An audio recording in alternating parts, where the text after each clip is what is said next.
nyonso toye lisusu bo momesano na video oyo ko échanger muke ndenge to mesana esali penza mwa mikolo to analyser penza ensemble tende to mesana ko sala situation ya mboka na biso.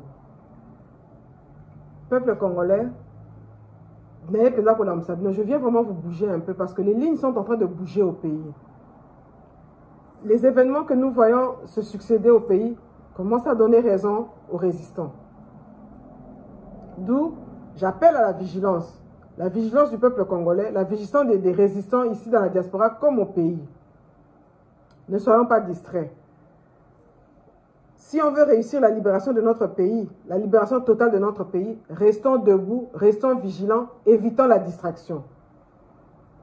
Nous venons de voir les Américains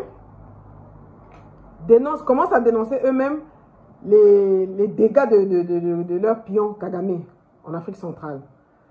Nous allons citer le cas de la lettre ouverte que le Sénat américain a adressée au secrétaire d'État Anthony Blinken. Il a reçu une lettre ouverte du Sénat américain dans laquelle on est en train de dénoncer les dérives de Kagame en Afrique centrale. Peuple congolais, cela est dû à la pression que nous mettons, nous résistants, nous Congolais qui avons pris conscience de la situation de notre pays. Nous sommes debout.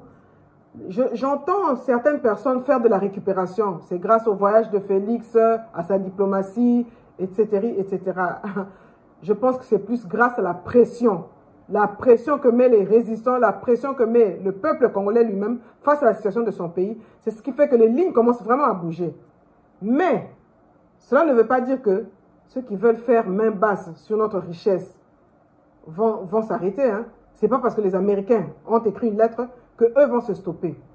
Bien aimé, parce que pour eux, c'est une question de vie ou de mort, chers compatriotes. Regardez l'Ouganda. L'Ouganda a construit une usine de raffinerie de l'or chez eux. Ils n'ont pas de l'or. L'Ouganda n'a pas d'or. Il est en train de compter sur l'or qui se trouve chez nous en Ituri. Le Rwanda a construit une usine de raffinerie du coltan chez lui. Le Rwanda n'a pas de coltan. Il compte et espère sur le coltan qu'il est en train de voler et piller maintenant en République démocratique du Congo. Peuple congolais, vous pensez que ces gens-là vont s'arrêter si nous, on ne les pousse pas, si nous, on ne les stoppe pas, nous, en tant que peuple? Ils ne vont pas s'arrêter. Prenons le deuxième cas, l'annonce du déploiement imminent de la force régionale à l'est de la République démocratique du Congo. Nous savons que l'est de notre pays, c'est le ventre mou. C'est là que les babinemi bakotaka babimaka bakotaka tongo poko bazokota bazosala biso mabe.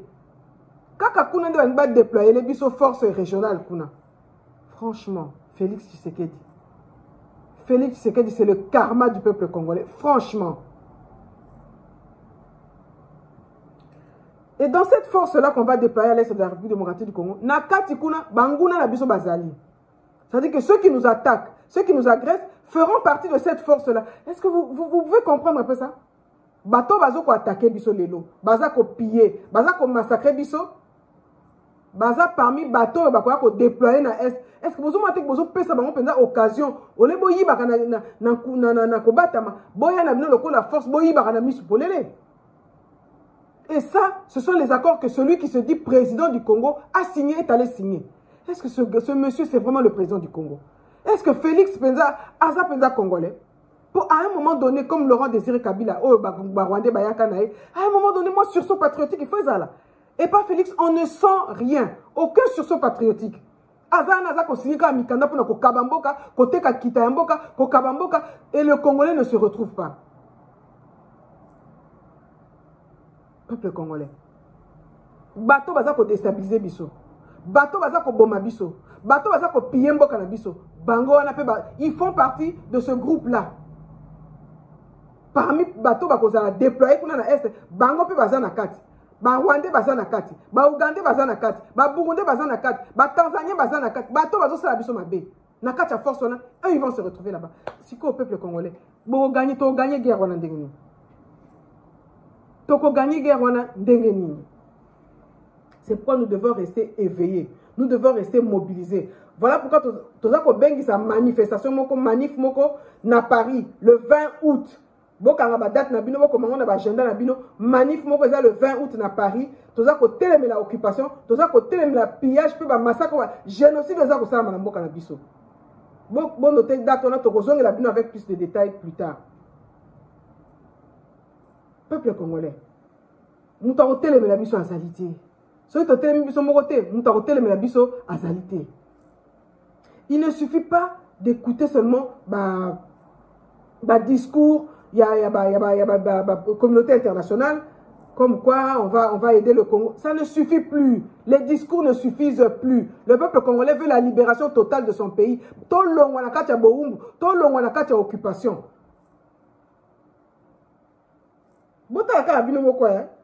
Comme on pousse à une pseudo-échéance, une pseudo-élection, la cloche de Pavlov commence à sonner. Bota là-bas, repositionnement na bango.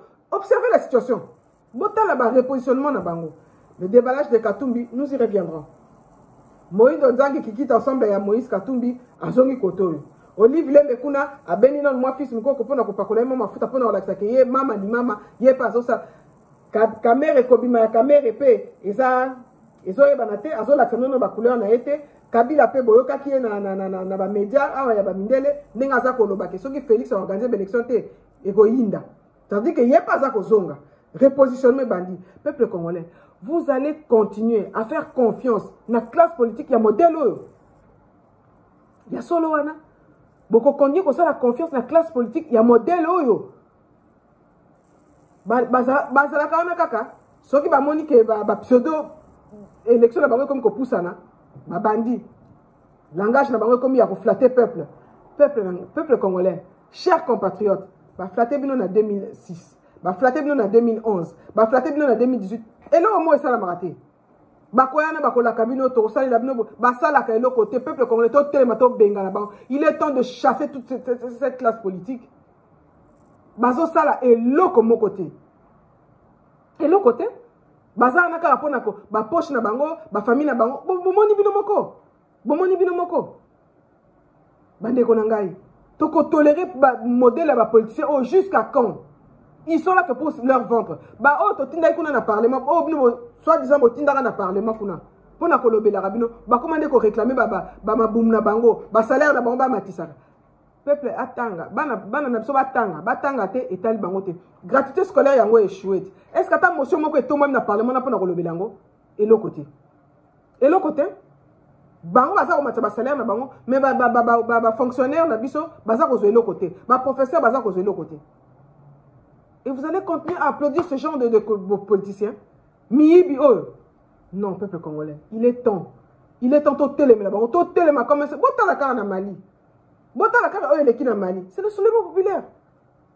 Honoré Ngbanda avait bien fait le diagnostic tatawana. Paix à son âme. Asalaka diagnostic na ya kitoko. Albi mboka aneza occupé. Élection te de rosikola. La preuve on est tokeyi ceux qui 3 fois na élection. Tozo le la kaka. Passe na passe. Passe na passe tozaka ko konye ko lela. Et loko mo malongeza ko changer te. Bande konanga. Il faut biso moko en tant que peuple. To banda ko sanctionner batuana. To telemeli ba on peut pas trahir to telemeli ba on peut te faire élection exatée to kokene na élection na condition o te peuple congolais to telemeli ba élection exatée to kene élection te to banana on a ko identifier nani aza congolais te c'est là qu'on doit commencer na la kabine na bi to kozonga la déballage à Jean-Marc Kabund ba résistant là je m'adresse vraiment aux résistants Congolais en général, mais résistants en particulier. Et là, on a Kabunda lobby au biso tolobate, au bino boebite. Boebisana nungai, bande konanga ba résistant. Nini o Kabunda a lobby et que biso tolobate. Et que o biso toyebite. À la seule différence c'est que Kabunda aza mwana ndako. Aye ko confirmer o tolobaka. O ba tchaka biso tembe. Mwana ndako abimi pa na bango aye ko confirmer o biso tolobaka libanda. Et là comment ka sikeza wana te? Là, tu peux réfléchir un peu dans le Cameroun avec des fesses. Papa Honoré Ngbanda Salobi, Félix c'est un danger pour nous. Il faut le plaquer au sol. Félix c'est un danger, il faut le plaquer au sol. Kabunda le bien côté. Kabunda le que Félix a un danger au sommet de l'État. Félix a bimarana bambon, tout ça, tout dénonce kangwat. ba balandanga na mio nanga bakoma to dénoncer to bi ba mbongo ezo bima na mboka Denis azo ketika mbongo na Corée azo ketika mbongo na ba paradis fiscaux moi na ndako abimi libanda esi mambi ya solo ba mbongo ezo bima ba voyage azo kene belé amemeli biso nini sur le plan diplomatique boy sanga Félix amemeli biso nini sur le plan diplomatique zéro. Il n'a rien apporté sur le plan diplomatique. Kabound vient de nous révéler que Azaki ne bima kokene kotika ba mbongo na ye na ba paradis fiscaux. Mais c'est quoi yepé Kabound? Tant mbongo wana ezaka kobima. Pona ni alerter à peuple té. A comme quoi alerter peuple siko ah ba bebani. Bande onanga, je veux être clair. Ngana osa ande analyse. Je ne supporte pas Kabound. C'est pas que je suis derrière Kabound. Ils sont tous à balayer. Bango nyos photo balayer bango. Ba bima. To bengana bango parce qu'ils sont les mêmes. Nazo kabato a eu des pèses hein. Ba comme ko finga Kabound. Oh, à cause de identité nae. Oh, à cause de la présence na biso ke azamutu ya Katanga, nzokanda azamutu ya Luiza. Parlons peu, parlons bien, peuple congolais. À quel moment Bandeko na biso à UDPS ont été mis au courant que Kabound n'est pas du Katanga mais il est de Luiza? À quel moment?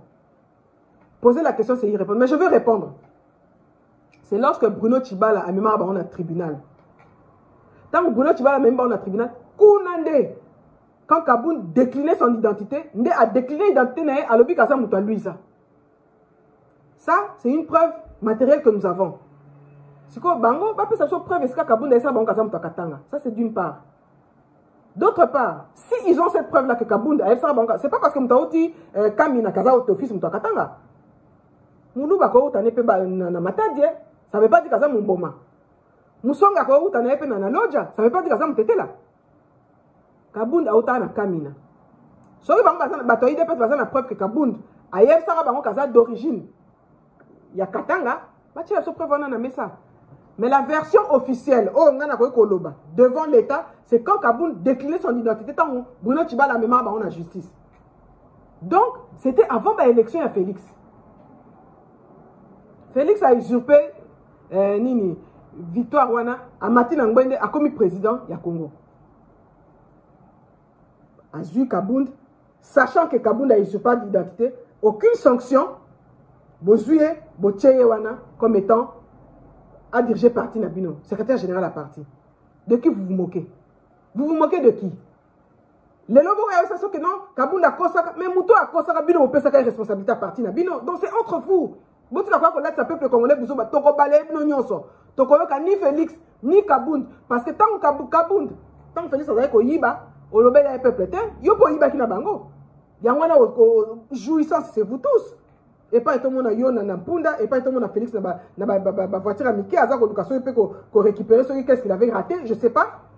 Vous êtes tous des jouisseurs, et vous êtes tous à chasser.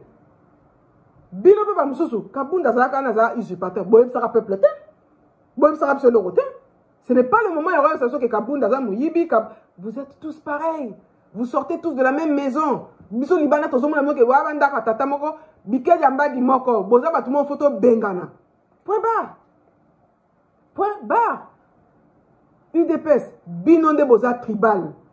Il est grand temps bana ko pointer bino du doigt. Vous êtes un parti groupuscule batu binonde boza ba tribaliste. Kabound a mati au créneau. A pointe bino makambo za ko sala nae. Bo traiter de tribalisme te. Tozo mona Péro Louara. Oh, azako bimaka, azako ataka bino, fara. Vous ne traitez pas de tribalisme.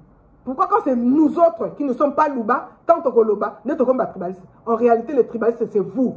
C'est vous qui êtes tribal. Le Congo n'a jamais connu un président aussi tribal que Félix Tshisekedi. Jamais.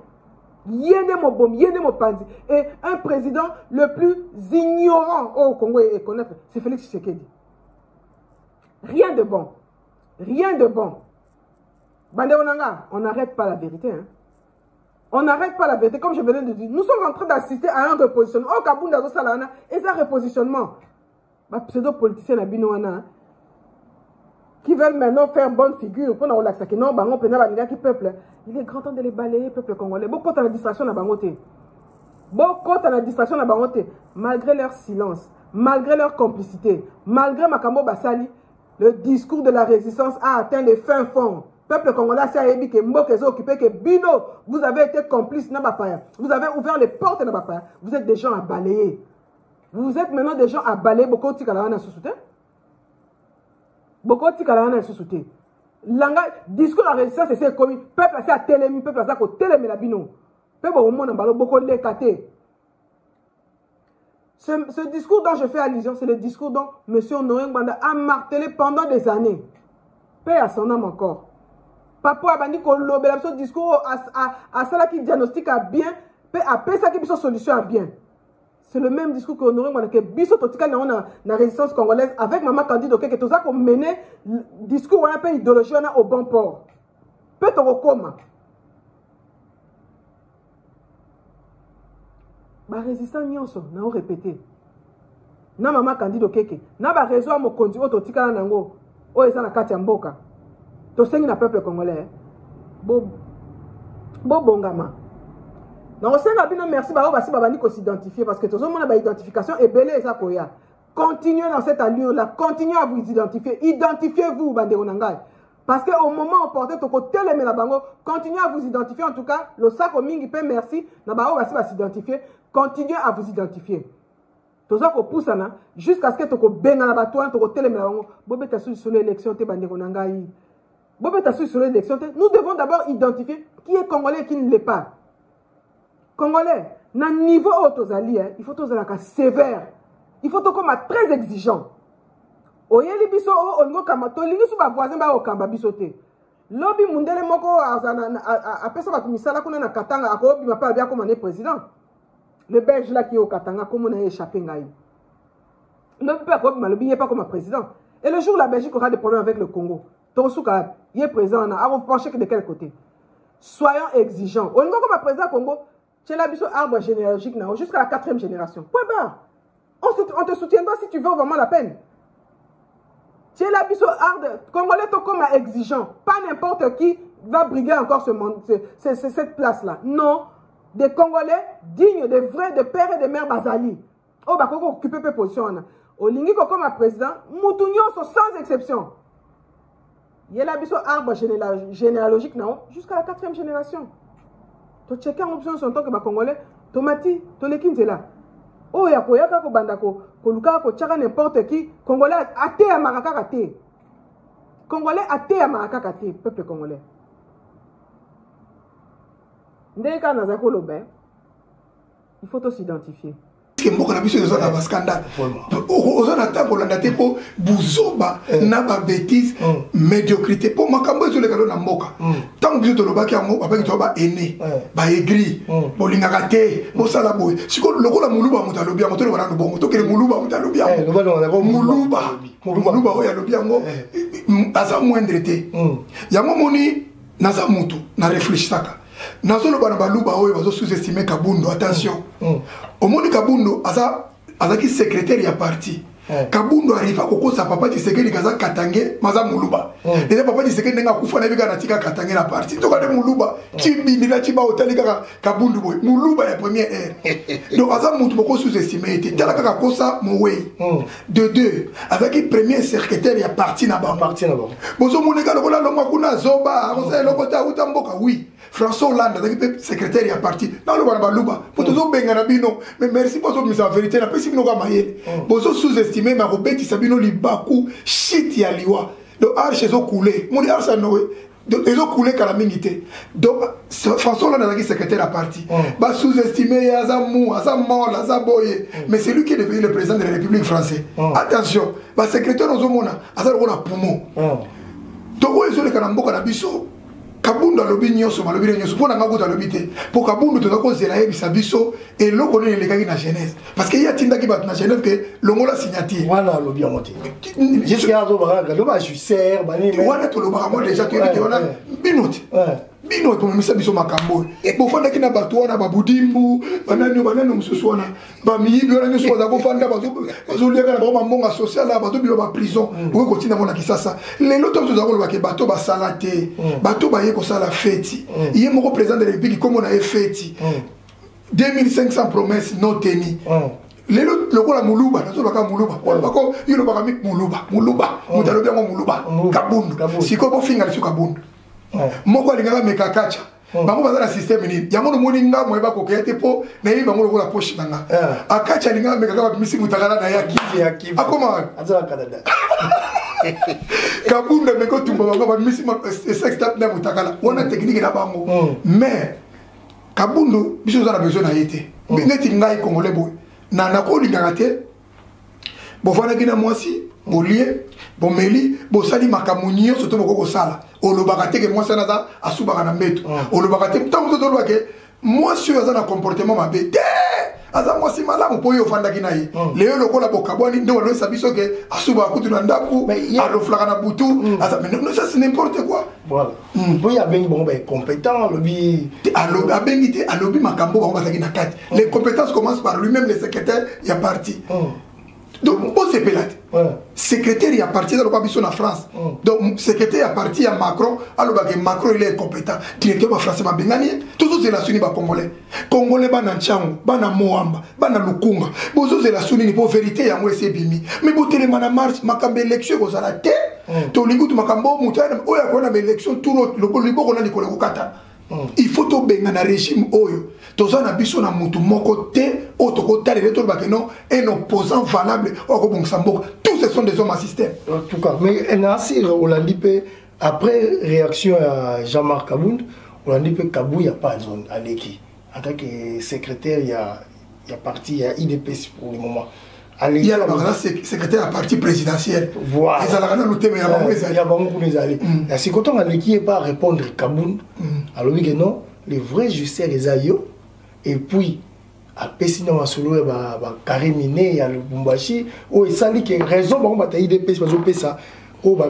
balobi bango ba bengani la ki Kabound na IDPS pour na makambo itali ba carré miné wana ko ba botolo ki ba carré miné na bango ba koma e koma ki yaye komi kokotela mbongo et les deux ba bengani sou pour na makambo itali ko tobola ba pina ba kam ba voiture ba danzela da koma ki to moyen ko contrôler za kiti non mais on a tout yango sali que non bango na IDPS ba bengana et en plus bazo senga il faut à démissionner comme député parce que azala ni na mandat na bango ya IDPS na éviter yo réaction ko zanya makamo il y a ko démissionner théâtralisation ya politique ya vie au moni hein Roubert le baka phrase moko à l'époque le ba congolais nyoso bazalaka na ba santé to mona ka limiter subo wana o musuba da ka ta décider wana o bata nouvelle parce que ce sont des illettrés politiques to finga à l'époque ça fait 3 ans passé mais ça phrase mais aujourd'hui on le voit mais na lobby hein makama bakare minye oyo tozaki oloba ngo banakala ke famille nyonso ya Félix Tshisekedi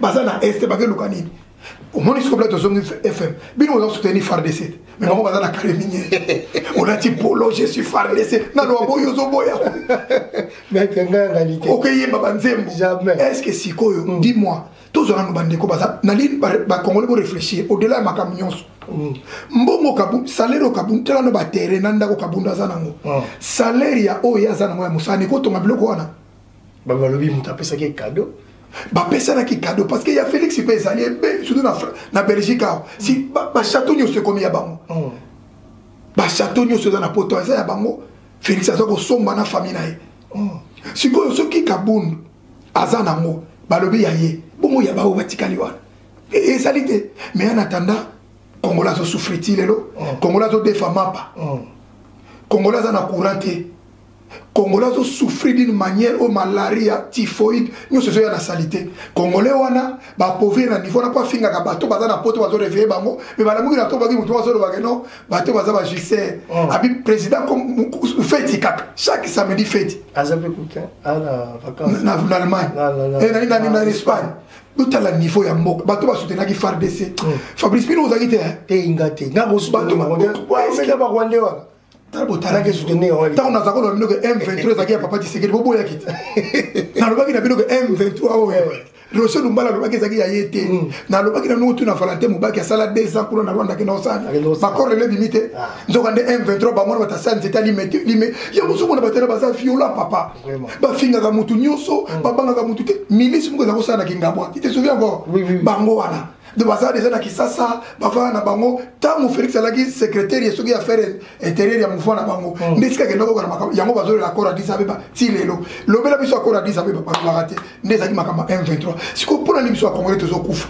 toko za zoba bandeko na ngati na siècle pona nini pona nini na moni mboka lokola Sri Lanka bazaka na richesse moko te ya pas mboka na bango mais papa otali banzela na mboka wana malgré ba bengani président de la République otali banzela otali ba hôpitaux otali ba école mais papa na biso ba kolo ba minier ce code ba mais to ko suka bi congolais pe afa ina pota dola na ndako ah non to tika tiseke mais ti mu colonie au mon niveau donc moi je crois les digues sauter les lokola boîte à Pandore fungami boy to sepeli po muluba mutazolo ba on a répété muluba de première ère n'importe qui te ouais la première soin donc on a continué les bandites siko o nyo sobiso za ko loba ça fait 4 ans na o le tata na otolo siko bo ndima ngo po ya za muluba Mon siko nous avons essayé problème mon frère ce qu'on a doté la situation mboka ndenge zokende na ndenge tozali na zoka makambo to azoloba na éviter peuple congolais azawapi na éviter. Mais biso na Congo, il suffit que bofandaki na mutu, bon, na kati kaka ya bisalelaka ya politique ya Congo ya désordre, bofandika na mutu, bo wele nguba na mikate bo, ngana komi opposant. To monaka ngo déjà epai ya Katumbi. Katumbi, membre ya PPRD, o ye a komi opposant. Ba kei ko futa ba think tanks aux États-Unis, ba imposer les presse internationale baba nakobenga kaye l'opposant. Jamais d'information par ba Moïse Katumbi ezaki l'opposant Moïse Katumbi mais il est membre à PPRD. Or ce qu'on ali membre à PPRD bo soigner na famille bato ba soinaka na famille kombo ya liboso ba pesaka bango na politique ezali ba frondeur. Mutaza na front azali na kanda. Mais soki frondeur abimi na fronde na ye akei mwa musika et comment kende musika bilobela boye na boye a wana frondeur bakoko makobenga ye dissident. Voilà ndenge makambo elekaka. Mais comment expliquer que chez biso na Congo au mona kaka boye mutu alongwe na parti politique moko boye alongwe kutu nanu te bazaka kana étape ya koswana oka mutu ye moka komi benga opposant. Jean-Marc Kabound, azali socialiste. Sur le plan idéologique, pour opposition mususu global, hein, global, na lobi nandenga global. Ezali nini? Ezali ke biso na bango déjà toza opposant. Attends en dehors ya élection. Na sens nini? Na sens que te biso toza ba républicain. Biso totalaka marché. Biso tozali na babiloko to défendaka. Bango baza ba socialiste. Bango batalaka social. Tandis que biso totalaka l'homme est libre. Marché ndem tezo déterminé ndenge makambo fonctionne. Bakolo ba idéologie obino bozo landa ezali ba idéologie moko opposée et local ezali ba idéologie moko opposée en tout cas bakoyi koloba ke bon bozali un peu ba opposant mais bon en réalité ce n'est pas une opposition c'est juste une opposition idéologique mais chez biso na Congo et comme na okaka bon muta se proclamer opposant. IDPS socialiste. Sociodémocrate, donc socialiste. Parti de gauche. Jean-Marc Kabound, parti de gauche. Comment expliquer que Bazala ba opposant? Ce qui tolobito landa logique. Jean-Marc Kabound, azali frondeur. Jean-Marc Kabound, a longwe frondeur, a commis dissident. C'est ça ce qu'il faut dire. Bon. Yé ami bengi opposant.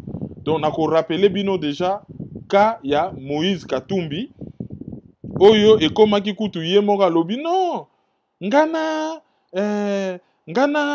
Kabila, il n'y a pas de problème. Problème nange zali yende a désigné dauphin. Ce qui a désigné dauphin, wana makambo isili. Ah bon, donc problème nange zali ye a désigné dauphin. Donc ce qui a désigné dauphin makambo isili. Bon, sous-entendu dauphin ngofo ezalaye. Ndenge ba yokanaki pour l'air ba désigner y était comme dauphin. Qu'est-ce qui s'est passé? Tango ba désigner était comme dauphin. Ce qui s'est passé que ekomi makambo ya koswana ekomi makambo ya kanda. Donc Jean-Marc Kabound a coquille jamais qu'on prétendre que azali une opposition, alobake a commis dissident, ya famille politique na ye. Wana sikoyo côté parti politique. Bah après, so tango asali parti politique wana butaki na mouvement politique. Qu'est-ce qu'à remplir condition que ezali ko eseme territoire mobimba? Est-ce que azali na ba bureau na territoire mobimba? Est-ce que azali na ba membre eseme na territoire mobimba? To ezali kaka ba parti politique à la congolaise, tata, maman, mwana, bon, boke ko luka mo agrément vite fait, bo bambi mo kombo moko na ba a ebele na kati, bon, yango déjà ezali parti politique, ah bon, boya beaucoup misa. C'est comme ça que les Arampés souvent na Congo. Est-ce que azali pendana assise? Est-ce que azali pendana ba membre? Est-ce que azo remplir ba condition nyonso pour na azala parti politique? Ce qu'azali ko remplir ba condition nyonso te, il fallait ministre de l'Intérieur aboya ko agrémenter officiellement au lieu katika vide et comme ça yé à brandir loi pour na lobake loko labo répondre nga ite délai koki parti politique nanga et komi mbalamoko parti. Wane salaki par rapport na volet parti politique. Siko volet ya contenu oyo makambu Jean-Marc Kabunda lobi. Oh union sa lobi c'est solo. Ezali obiso to lobaka. Il ne nous apprend rien. Il n'a pas inventé les fils à couper les beurs. Rien de nouveau sous le soleil. Ezali otoyebi. Kezala kandenge wana. Bazali ba frondeur. Bazali ba farceur. Bazali ba incompétent. Bazali ba jouisseur. Batuya ba nteke. Bazali ba détourneur. Bazali bato bazo sala gabegie financière. Ko sakana na mbongo. Bazali bato baye ko instaurer injustice na mboka. Bazali ba spécialiste ya mafinga. Bazali ba spécialiste ya ba détournement. Bazali ba escroc. Bazali ba stagiaire na mutu ya mboka. Ba mettre mboka en coupe réglé le roi machine et kata automatiquement kata etala te. Wana tout oyebia. Mais question Jean-Marc Kabunda alobi azali un homme d'État. Un homme d'État akendaka ko sala makambu ya l'État na nkukute. C'est-à-dire nakendaki ko yebise kezali escroquerie. Tango yebise kezali escroquerie ya yokite, vous faites quoi? Parce que o yazo bebisa ezali ndako na yete pona okeno bongisa na famille. Mais ezali azo bebisa mboka mobimba. Et tout mwana mboka azali na devoir sacré, je dis bien devoir, c'est-à-dire ce qui est obligatoire, ya kobate la mboka, ya kobate la nkita ya mboka, ya kobate la mbongo ya mboka. Yo mwana mboka, omoni ke mututo groupe ya batu, bakamati mboka na makasi, e bakomi komemango onzela ya mabe, otolobaka kibudi kibudi. Article 64 ya document na bino wana oyo bobengaka constitution. Et lobby kozali na devoir ya kotelemela bango. Jean-Marc Kabunda, député et congolais. Pourquoi a dénoncé ki bango publiquement? Parce que kotelemela e bandaka par une dénonciation publique. Et kozaka ate ke olamugi na tongo, okomi kotelemela po et déterminé te par quelle voie côté les mena. Toute voie ezali permise. Toute voie, pardon, ezali permise. Y compris même Mbouma, Kokamata Masasi. En tout cas, ce qui n'est pas interdit est permis. Hein? Mais déjà, il fallait que l'obake non. Ramese lokomabe. Ah non, ba conseiller ba leke belé et ba conseiller wana basa ba stagiaire au sommet de l'État. Il faut qu'on dénonce publiquement que Ramesali escroquerie d'État. Il faut qu'on yebisa ba imboka nyonso clairement na tribune ya parlement na immunité parlementaire azalaki nango ko yebisa ba imboka nyonso que Félix Tshisekedi est un danger pour la République. Pour ne l'avoir pas fait, a violé constitution na bango et a trahir foi oyo bana mboka oyo de groupe moko ya bana mboka ba pesa ke pa na ye a trahir foi wana parce qu'il ne l'a pas fait. Na Congo balobaka te la bouche pleine, même en France, hein, dans tous les pays du monde. Si tu ne peux pas parler. Alors, yele razaki na mangeoire, azolia, azako lobarien, la bouche pleine à fandingue. Sikoyo, ba propos ya Jean-Marc Kabunda, ekokaki kozala crédible. Ce qui Jean-Marc Kabunda bandaki par koloba que Félix Tshisekedi est un fraudeur. Azali receleur de fraude électorale. Azalaka élité. Botala tango tokendaka na Genève likambo elekaka ezalaka boye boye boye. Tango nga na yebisaki base ke botelemela ye a retirer signature, botala jeto salaki. Botala ndenge tokendaki na Kingakati. Botala ndenge ni tokendaki kosolola na mutu oyo toyokaki ba Congolais matolo bazokumisa ye China Chou, China Love, China Rambo, babengi soki China nini, donc alias Joseph Kabila to Hippolyte Kanambe. Tango na Kingakati tokendaki, tala cop ndenge lekaki. Muta ganyaki ba élection ezali Martin Fayulu. Yende muta ganyaki te azali na ye fraudeur. Il fallait banana nou wana. Tango bandi wana, après aye ko expliquer batu ba makambo misusu ya aye ko lobasi. Bon, déjà ndenge Tshisekedi akomaki na pouvoir ya fandinye.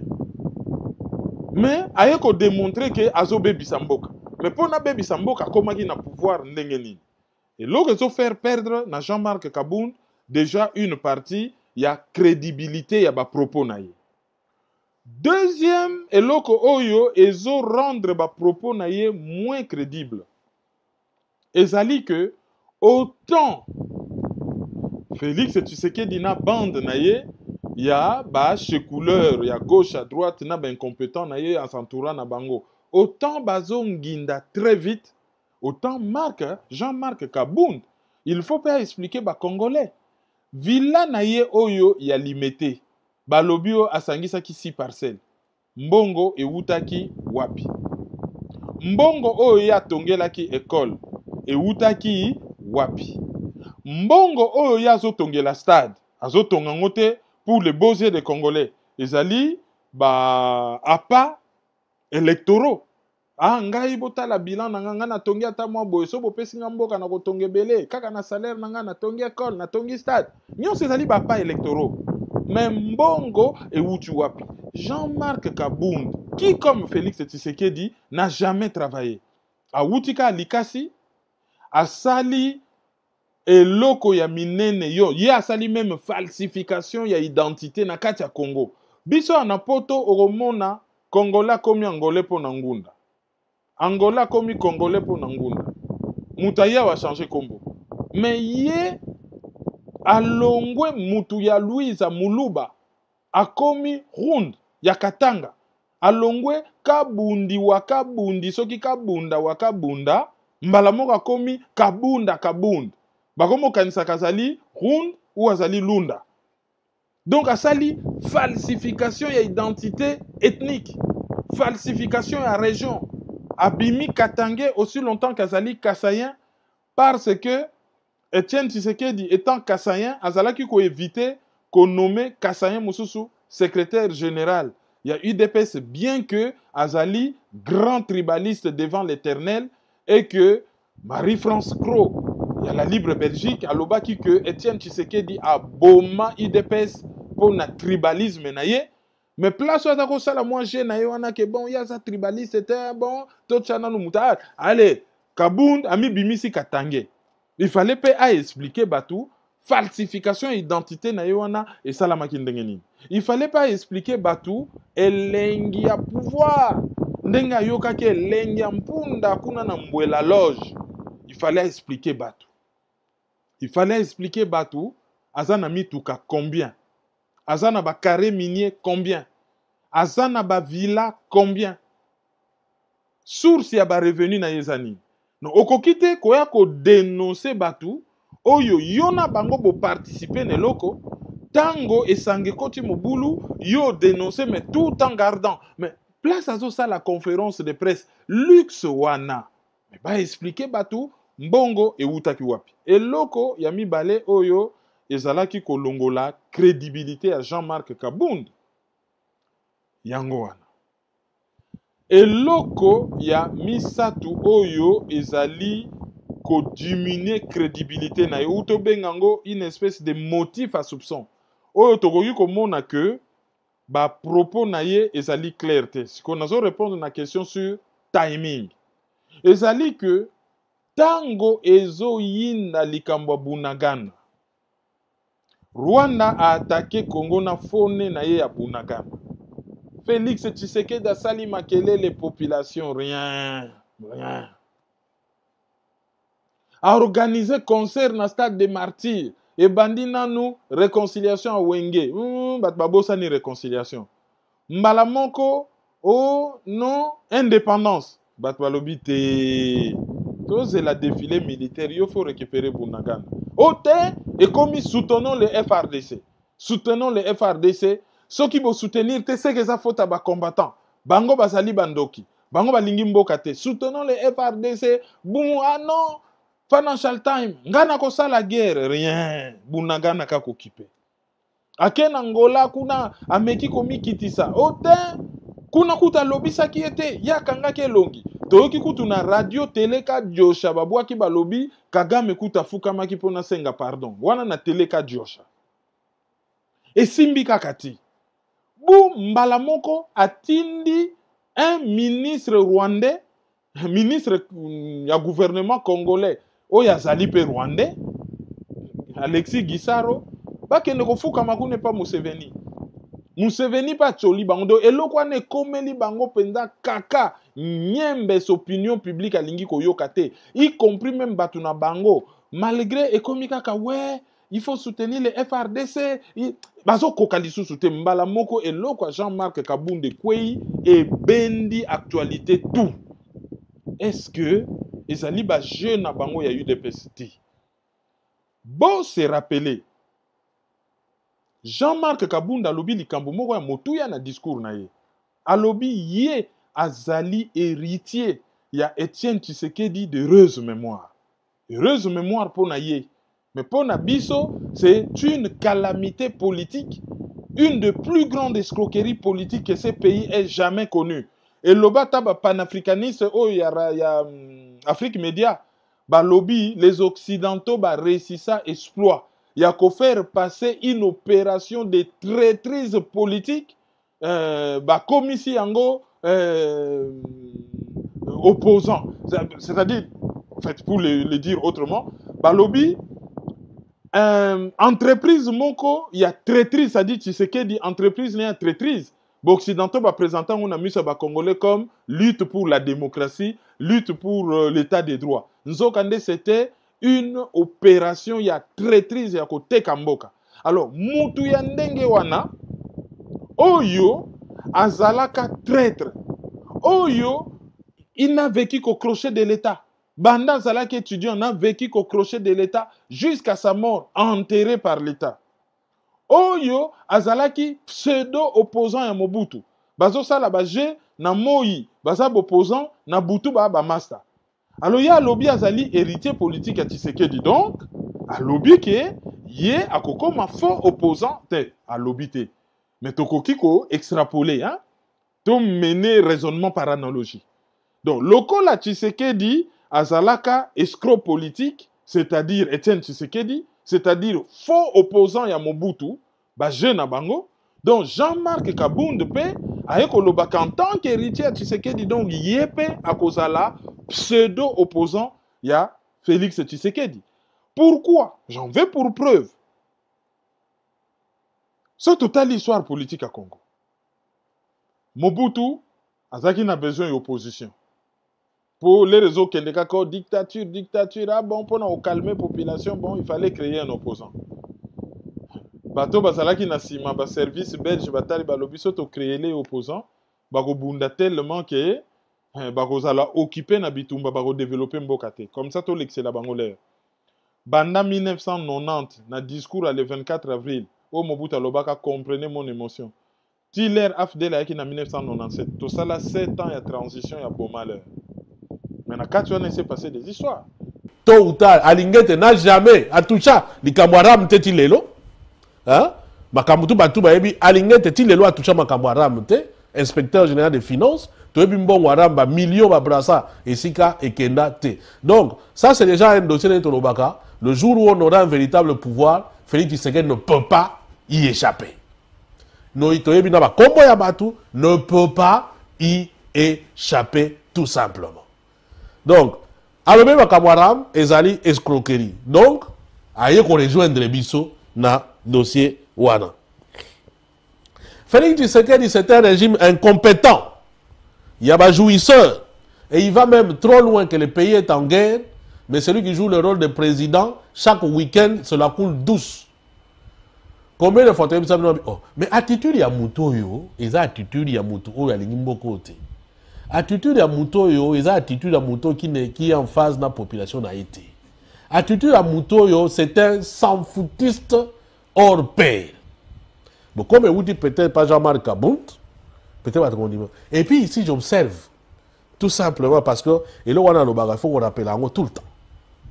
J'observe tout simplement que biloko tout Jean-Marc Kabound à lobby, personne n'a traité de tribalistes. Parce que nous, on nous a donné l'étiquette de tribalistes pour avoir dénoncé, peut-être pour avoir eu raison trop tôt. Mais Kabound n'est pas tribaliste. Et le jaloux, ça on peut encore comprendre, parce que c'est les gens qui ont grandi dans la jalousie, dans la haine des autres. C'est normal qu'ils puissent reproduire Banine. Et comme ils sont aussi tribalistes foncièrement, c'est normal qu'ils voient aux autres tribalismes. Parce que si ce n'était pas le cas, parce que c'est la même critique que Bissot Ozosala vis-à-vis de Félix Tshisekedi. Mais Bissot Ozosala est tribaliste. Kabound devrait aussi être tribaliste. Mon frère et confrère Pero Louara, qui est devenu incisif vis-à-vis de Félix Tshisekedi, devrait être traité de tribaliste. Mais si on ne le traite pas de tribaliste, c'est que Batouana, Bango va yebi que non, Oyo, Baza ya bisoté, donc on va critiquer bisoté parce qu'il y a bisoté, donc toi tribu na bangoté. Voilà pourquoi il nous traite de tribalistes. Parce que si ce n'est que pour la critique, alors bisoté tout fout dans la tribaliste. Donc, là vous avez compris, Banani Bala un véritable tribaliste. Et je vous ai dit, cette histoire de tribalisme, c'est une stratégie. Et d'ailleurs, Kabound le dit, que le régime de Félix Tshisekedi a renforcé le tribalisme. Donc, je vous ai dit pour Bilo Kwana parce qu'il faut épais Sarabi sur raison. Chaque fois que vous avez raison, il faut que ça va fatigant. Et donc voilà, c'est que vous avez dit, Banderozo, c'est une stratégie bien concoctée, bien pensée, bien orchestrée pour faire taire la critique.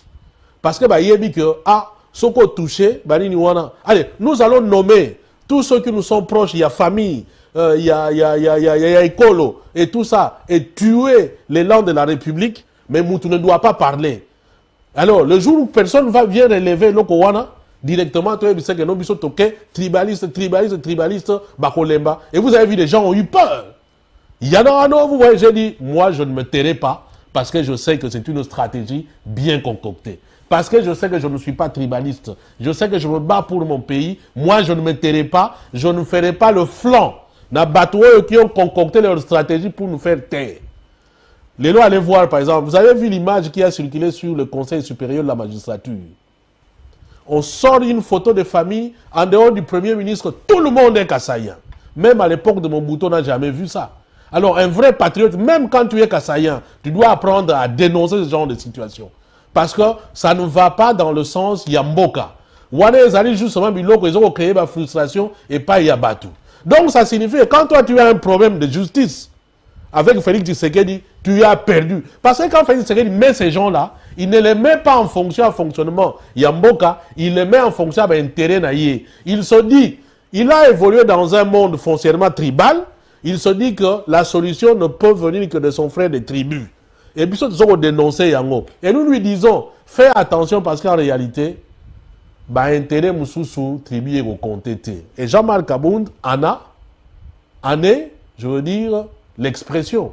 Et à ça, il y a mon côté. Pour que Soukapé Wanate de toute façon. Je vous ai dit, nous, monité, puis Soukapé Wanate. Donc, je ferme un peu cette parenthèse pour vous dire que non, c'était une stratégie très bien concoctée. Si vous voulez critiquer, si vous voulez dénoncer ça.